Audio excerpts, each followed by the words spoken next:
Assalamu alaikum wa rahmatullahi ta'ala wa barakatuhu. Musidal e tolo dal Fouta Diallo kala kawnirɗon e nder aduna on. Ha hewta musidɓe me'en hikkoram ɓen Angola. Hare fo en yii bagam makko ɓe baga kon Angola e nder ɗe balɗe feƴƴuɗe ɗo. Leydi ndi ɓe wowi, ndi ɓe wowti. Leydi ka ɓe woni ɓiirde lakkere. Ɓe yoɓa taxe ji. Ɓe hokkora gouvernement leydi ndin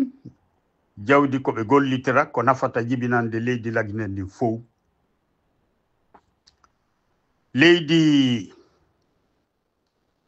ka Guinéen ɓe hibbi ƴiƴam mum fi wallugol ɓe no ɓe hettira indépendance maɓɓe on. Angola hettali indépendance mum on si wona nde immiɓe ɓen fi cippiro ngon nde ɓe wernano lagine ɓe formi résistance maɓɓe on ɗon ɓe jonna piiroɓe immorɓe armi Guinée non ko yehi walli ɓe piiro maɓɓe ngon ha ɓe hetti indépendance maɓɓe on. Haray no ɓayri ko wiyete kon administration ko continuité kala laaminoɗo leydi ndin wona lamɓe bomɓe laamiɓe ɓen fewno ɗo leydi lagine ndin ɓe darata ko golle ko jibinande leydi lagine ndin gollannoɓe fi wallugol ɓe ɓe hetti ndimu maɓɓe ngun ɓe hetti teddungal maɓɓe ngal. Kono yi golle bonɗe ɗe ɓe golli ɓen musidɓe meɗen hikkorɓe ton ɓen. So yinon ɓe golliɓe ɗin ɗon kode ɓe anduno wonde en teddaka leydi me'en, en tedda lagine, en tedda Fouta Diallo, en mara jeɓal ka leydi men, en hetta ndimu meɗen ngun ka leydi men. Haray ko adi komi ɗo tori Allah subhanahu wa ta'ala on.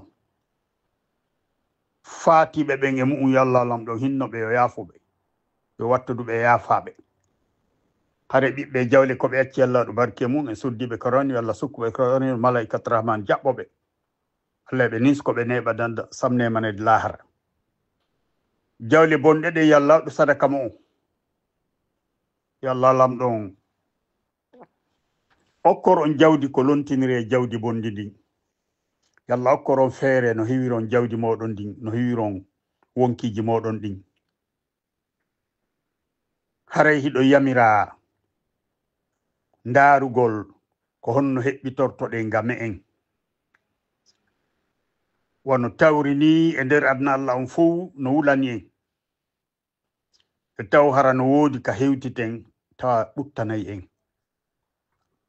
ɗum ko lagine ɗum ko Fouta Diallo. Hara yejjutugol ngol game en yejjutugol ngol Fouta Diallo haray ko ella jano sab son yi kala ka yaɗen e aduna o hiɗen gayni Allah no firti arsike men Allah no okkori en no waɗen ko duwa e barki ko iwduɗen kon e mum Fouta Diallo ko ɗum jokki en. Kono se en heɓoyi fiira en heɓoyi jawdi en yejjiti artirde Fouta Diallo ka daƴƴere ka heɓɗen duwa e barki kinɗon ko Allah lamɗon dandata en yiwde lorra mum. Hara Allah lamɗon haaɗimiran en ni sonjaji ɗin ka jananiri yalla okkoren hakkille artugol ka leydi me'en. Artugol ngon noon ka leydi men wetango hande koko hebilante nde tawno lontodirɓe ɓen ka laamu ila 1958 teɓande ma wetango hande joɗɗini jaggo e hoore me'en ɓe yaltini en e kala nokkure ka tawata teddungal ka tawata moƴƴere no woodi ɓe yaltini en ɓe wi en jeyaka e leydi nin ɓe wi ko en hoɓɓe ko ɓe rewni e hoore men kon ko noon ɓe ala ɓe nga leydi ga hara on anda ɓe yiyay yiwndu e nannudu e fuuti ndu wona gotum dogata wonɓe ga leydi ga ɓen no andi kon ɗum ɓe ronda kono noon ɓayri réseau sociaux ji ɗin ko développé en fof emen hiɗen humpiti kowoni feƴƴude ga si wonaga téléphone yimɓe men fesoɓe kaka réseau sociaux ji vidéo ji wona ɗi yaltinede ko radio ji adna woni wowlude hiɗen andi kon ɗum fewndi ka leydi men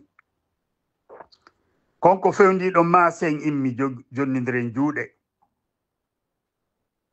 darodoɗen dartoɗen faalaɓe re'ude en ɓen faalaɓe raɗade en ɓen ɓe yaltina en ka leydi men ɗawɓe en ɓen teddungal ɗawi en jawle ɗe hafuɗen ɗen haɓɓi itta en e leydi kaɓe tawi en ɗon ka maɓe meɗen ɓen acci en ɗon haɓɓi bonna e dina l'islam ko mawɓe meɗen hibbi ƴiƴam mum fi mum hare fewndanike en ka heƴƴitoɗen ka me'en fewndanike en ka heɓiloɗen ka moƴƴinen doole en ala moƴƴinde doole fi yawgol bago goɗɗo en ala moƴƴinde doole fi imminoygol gerega leydi me'en kono gere on himo e hoore me'en ko wonɗen moƴƴinirande doole ko darnugol gere wonɗo e hoore men on ko wigolɓe en ronki warede en ronki piyeede en ronki jattede yo hattu kot leydi ni ɗen fota e mayri si en ɓuraɓe e mayri sabandema mi haalino mi fillo Fuuta Jallo ko ɗum portoɓe aruɓe ɓen colonise Afrique on ko Fuuta Jallo ɓe tawi ka leydi men ɓe tawali goɗɗum ngo ka leydi men koyna Fuuta Jallo si wona ko janfodirɗen kon ko sortidirɗen koyɗe kon ko waɗɗen kon gañanadi ga ɓernde men añidirɗen añidiranɗen hareno alano fewjo Afrique de l'Ouest on koyna enen jibinande Fuuta Jallo hare fewndike ka immoɗen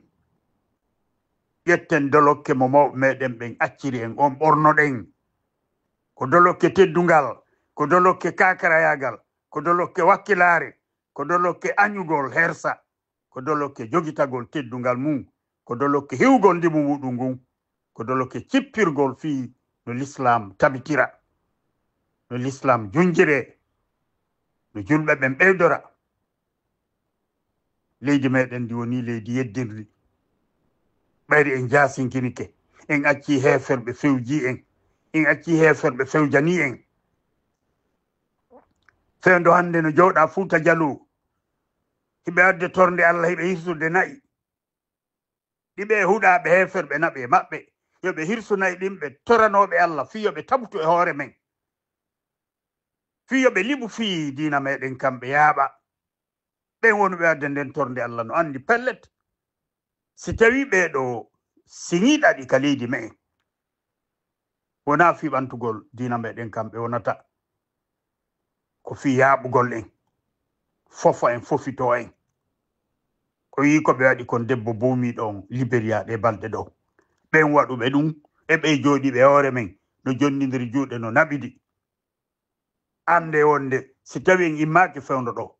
hare ala e nder aduna Allah on ka yeyten wiyen alhamdulillahi rabbil alamina hare fewndike ka immoɗen anten CFD on Angola e ɗuɗoral mum iwde Fuuta Jallo antenne mon on no tawno e ɓurɗi lo'ude ɗin ka bange notagol jama on eɗen andi ko hanno noto ɗon kono noon kadi son luggini miijo hare on andi wonde hatnoɓe on ɓe yo noto ɓen ko ayɓe mo on ɓen ko ayɓe leñol ngol ɓen ko huluno ko taw noto CFD accon ɓe notade kamɓe ɓe acca on ittinde jawdi ko ɓe jooɗo ɓe ñaama hare hande ɗon dowa faamude ɗum eɗen tori Allah yo on faamu wona min modsori won ɗo waɗande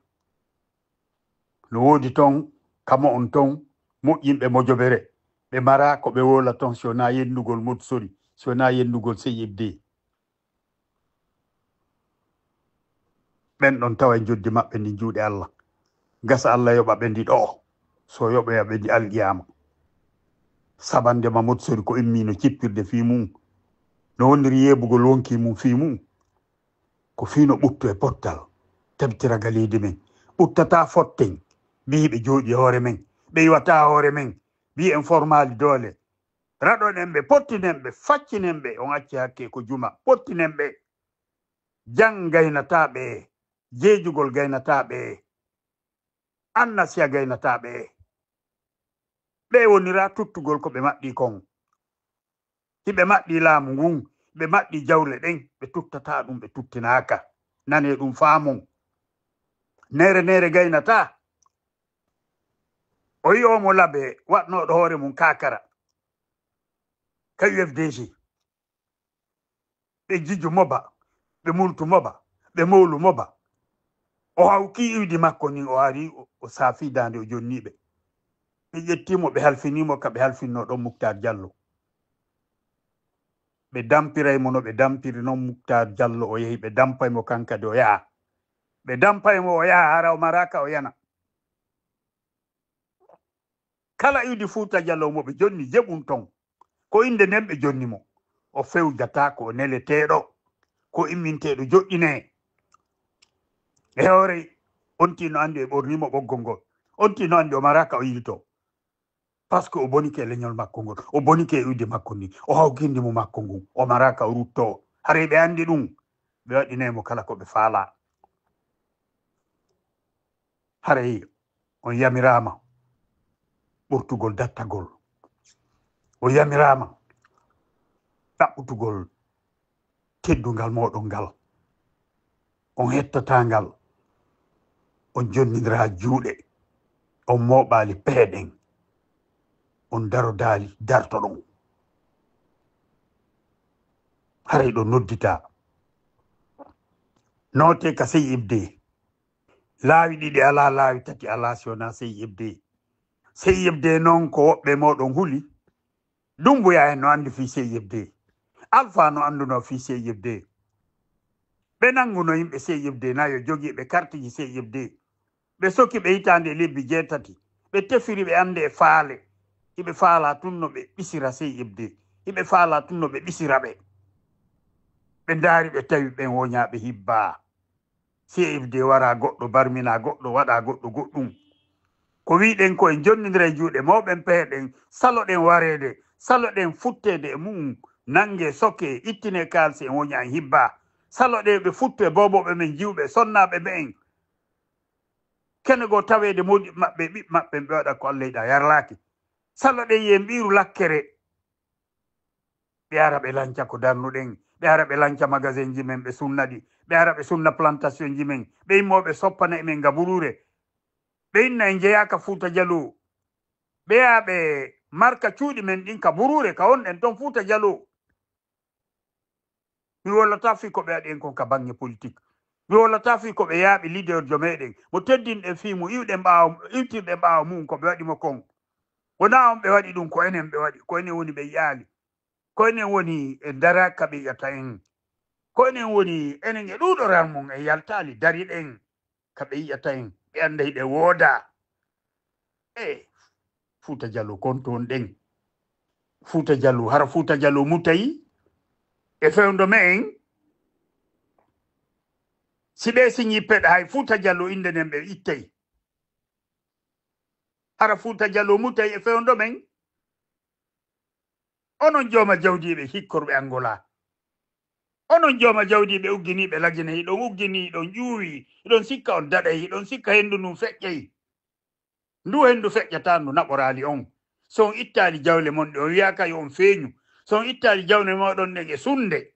finance on o dartagol ɓe pottinen ɓe hetton leydi ndin gollon golle ɗen hara on hula on goƴa hara on ittintake on yoɓintake on nangi on kidnappetake ware ɗon haray min yaali on yalla danɗo on hakke musidal ngal hakke en ɗanɗan hakke ɓe miskinɓe ɓe ƴiƴamona hibbede yalla danɗo on hakke ɓe nangude on fewndike ka noto ɗon sey ƴefde ko organisation wonɗo cippirde fi darnugol wargo gon fi darnugol piiji bonɗi onaɗi waɗe ɗi hoore me en si ɗon gasi few e wawi tabintinde ɓuttu ka leydi me en en sinki état de droit et démocratie justice on tabiti on tuma e wawi wadde élection libre et transparente leydi men ndi wona leydi normalri heɓen feere no gollire jawle ɗe Allah lan ɗon arsiki en ɗen Allah no hibbi e men jawle ɗe o hibba nokku ɓe huɗaɓe no lancude ɗe no sakude ɗe hiɓe sakude boxit no ɓe faalira joni ɓe faala sakude minerai de fer ji ɗin kadi simandu e nemba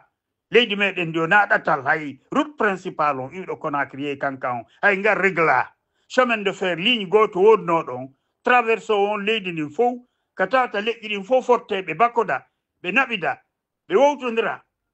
ɓe seeda hata ɓe yurmodiri on ligne de chemin de fer ɓe taggunomo fin de compté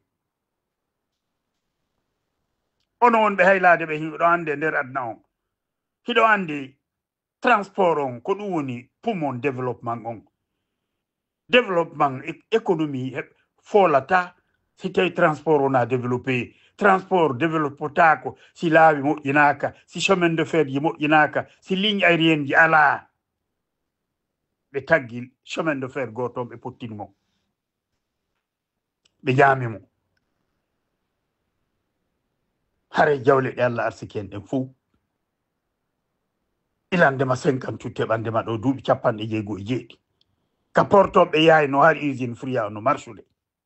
ko ɗum waɗi ko ɗum woni hari industrialisation fuɗɗike ilandema ɗum jawle meɗen ɗen no gollede